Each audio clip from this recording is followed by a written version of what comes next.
Ще ви покажа защо фаровете на Opel Insignia до към 2013 много често страдат от умиращи дневни светлини, потене вътре в самите фарове или по-скоро навлизаща влага, правилният термин.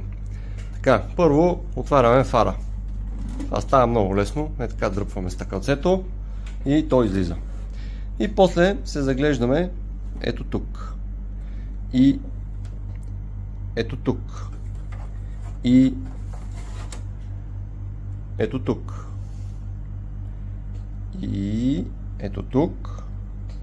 И за последно ето тук. Какво ви показвам? Когато фара е запечатан, само да сложа стъклото.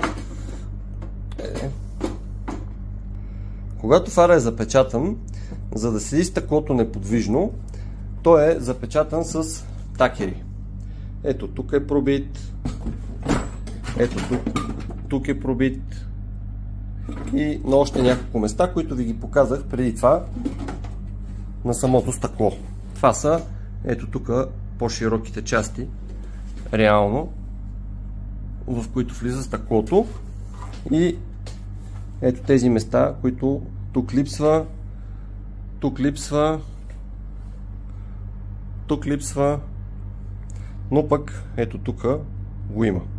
Виждате дупчиците от телботчетата или от такерищата. Така, с времето обаче започват да се пукат, както е започнало да се случва тук. Виждате как се е напукало точно около дупчиците.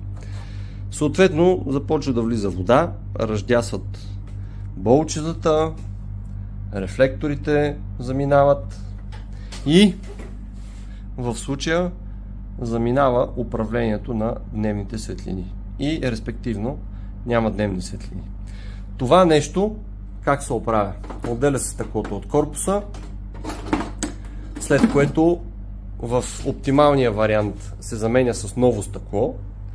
В случая ще трябва да пропуснем тази част и се презалепя фара с повече лепило, така че да може хубаво да обере тия фуги, тук да бъде всичко с лепило, за да може, макар и с почупено малко така стъкло, да бъде добре оплътнено и да спрем влизането на фарата.